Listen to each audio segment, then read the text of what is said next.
Oi, pessoal. Sabe quando a gente ouve falar de um processo criminal e parece uma coisa de outro mundo? Um verdadeiro labirinto, né? Cheio de palavras difíceis, etapas que ninguém entende direito. Pois é, hoje a gente vai desvendar essa jornada, do comecinho até o fim, de um jeito bem claro. Então, a grande pergunta que fica é: o que acontece de verdade entre o momento em que uma pessoa é acusada de um crime e a hora em que o juiz bate o martelo? Qual é esse caminho? É essa jornada que a gente vai mapear agora, etapa por etapa. Ok, então vamos lá. Para começar, todo o processo criminal precisa de um pontapé inicial, certo? Um gatilho que faz a grande engrenagem da justiça começar a girar. E basicamente existem duas portas de entrada para isso acontecer. Olha só, de um lado, a gente tem o que se chama de queixa-crime. Pensa nela como uma iniciativa da própria vítima. Para alguns crimes específicos, a lei fala: olha, a pessoa ofendida é quem tem que dar o primeiro passo. Já do outro lado, que é o que acontece na maioria das vezes, a gente tem a denúncia. Aqui, quem entra em campo é o Estado, representado pelo Ministério Público, que é o promotor de justiça. Ele é quem assume o papel de acusador.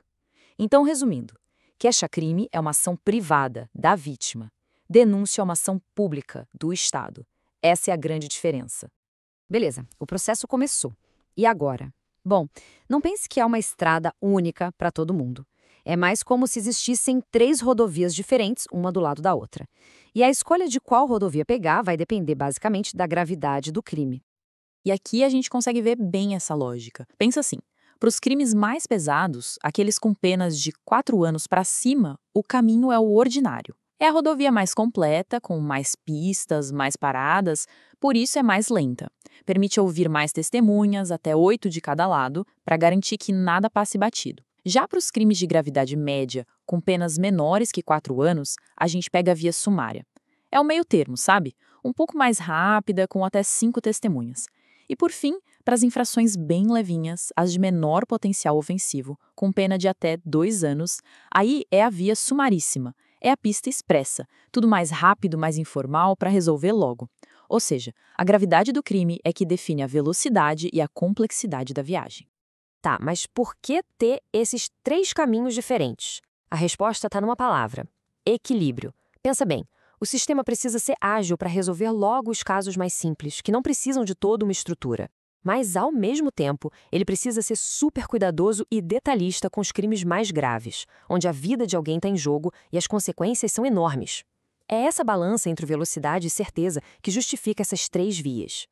E não importa qual dessas três rodovias foi escolhida, quase todas elas vão dar num ponto central, um momento crucial, que é a audiência de instrução e julgamento.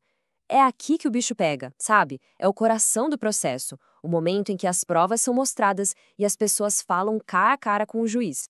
E essa audiência tem uma ordem, uma sequência que é sagrada, não pode ser mudada. Funciona assim: primeiro se ouve a vítima, depois vêm as testemunhas, primeiro as da acusação, depois as da defesa.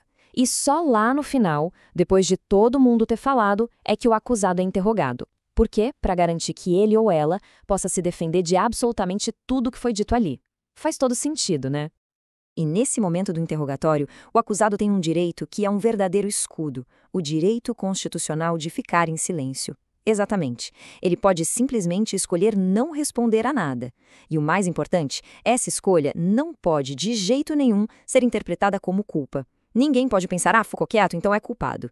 É uma proteção fundamental para que ninguém seja forçado a produzir provas contra si mesmo. Bom, depois que todo mundo falou, que as provas foram apresentadas, que a defesa e a acusação fizeram seus argumentos, a gente chega no clímax dessa jornada. Pelo menos na primeira instância. É a hora da decisão do juiz. E esse ato final, essa decisão, tem um nome oficial: a sentença. É basicamente o documento onde o juiz coloca no papel a sua conclusão depois de analisar tudo o que rolou no processo. É na sentença que ele vai dizer se a pessoa é inocente ou culpada e, com isso, encerrar essa fase do julgamento.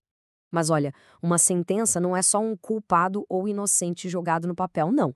Ela tem uma estrutura, três partes que são obrigatórias. Primeiro vem o relatório, que é tipo um resumo de toda a história do caso. Depois a parte que é o cérebro de tudo, a fundamentação. Já já a gente fala mais dela. E por último, o dispositivo, que é a parte final, bem direta. Condeno ou absolvo. E é aqui que a gente entende a importância daquela segunda parte, a fundamentação. Ela é o coração da sentença, a alma da decisão. É na fundamentação que o juiz tem que explicar o porquê de ter decidido daquele jeito. Ele precisa mostrar como ele conectou as provas com a lei, qual foi o raciocínio dele. Isso é o que garante que a decisão não seja um eu acho, um eu quero. É a garantia contra o arbítrio para que a decisão seja baseada na lógica e na justiça. Mas calma aí, que essa jornada tem um desvio importante, uma rota especial. Porque para os crimes mais graves de todos, a decisão final não é de um juiz sozinho. É isso mesmo. Quando o crime é doloso contra a vida, ou seja, quando há a intenção de matar, como num homicídio, por exemplo, o poder de julgar sai das mãos do juiz e vai para as mãos da sociedade. É o famoso tribunal do júri, onde cidadãos comuns são chamados para decidir. E o número mágico aqui é 7.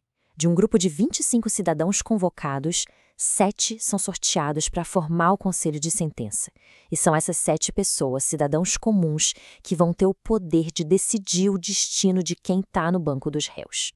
E o júri não é um julgamento qualquer. Ele funciona com base em princípios muito fortes. Primeiro, a plenitude de defesa, que significa que o advogado pode usar não só argumentos da lei, mas também sociais, emocionais, o que for preciso. Segundo, o sigilo das votações. Os jurados votam numa sala secreta para que decidam com total liberdade, sem nenhuma pressão. E, por fim, a soberania dos vereditos. Isso é gigante. Significa que, em princípio, a decisão do júri sobre o fato, se o crime aconteceu e quem cometeu, não pode ser modificada por um tribunal de juízes. O poder da decisão popular é enorme. E no fim de toda essa jornada, depois de ver todos esses caminhos, a gente fica com uma grande reflexão, né? Essa estrutura toda do processo penal brasileiro, com suas vias rápidas e suas vias mais lentas, nos joga uma pergunta na cara, uma pergunta que todo sistema de justiça no mundo tenta responder. O que vale mais? Ser rápido e dar uma resposta ágil para a sociedade, ou ser detalhista, minucioso e garantir que cada ponto seja revirado para não cometer uma injustiça? Essa tensão entre a velocidade e a certeza é o que move e o que desafia a justiça todos os dias.